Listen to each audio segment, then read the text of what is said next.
Seriez-vous prêt à travailler une journée de plus chaque année sans être payé? Le gouvernement a de nouveau évoqué très sérieusement l'idée de travailler 7 heures supplémentaires gratuitement, soit 8 minutes de plus chaque semaine. La mesure permettrait de faire rentrer 2 milliards d'euros supplémentaires dans les caisses de l'État. Et vous, qu'en pensez-vous? Nous avons posé la question avec Noé Gandillot, Thibaut Petit et Vincent Abelaneda. Pierre est jardinier municipal à Clermont-Ferrand.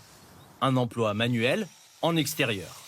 Travailler 7 heures de plus par an sans gagner 1 euro de plus, la proposition ne l'emballe pas vraiment. Au bout d'un moment, ça a bien 5 minutes, mais c'est toujours la classe moyenne qui paye. 7 heures de plus travaillées par an, soit 35 minutes par mois ou 8 minutes par semaine.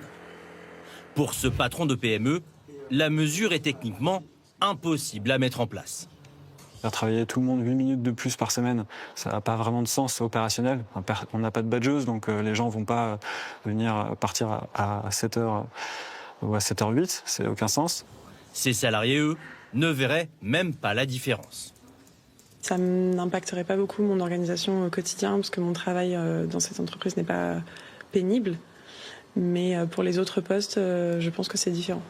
En France, les salariés à temps complet travaillent en moyenne 1668 heures par an, contre 1790 en moyenne dans l'Union européenne. Pour vous donner une idée, nos voisins allemands travaillent 3 semaines de plus que nous.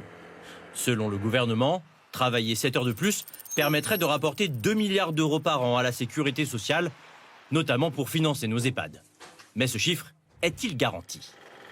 Il n'est pas du tout évident que la productivité du travail, elle reste constante pour chaque heure supplémentaire qui serait travaillée, puisqu'il peut y avoir des tas de raisons, par exemple une lassitude des salariés.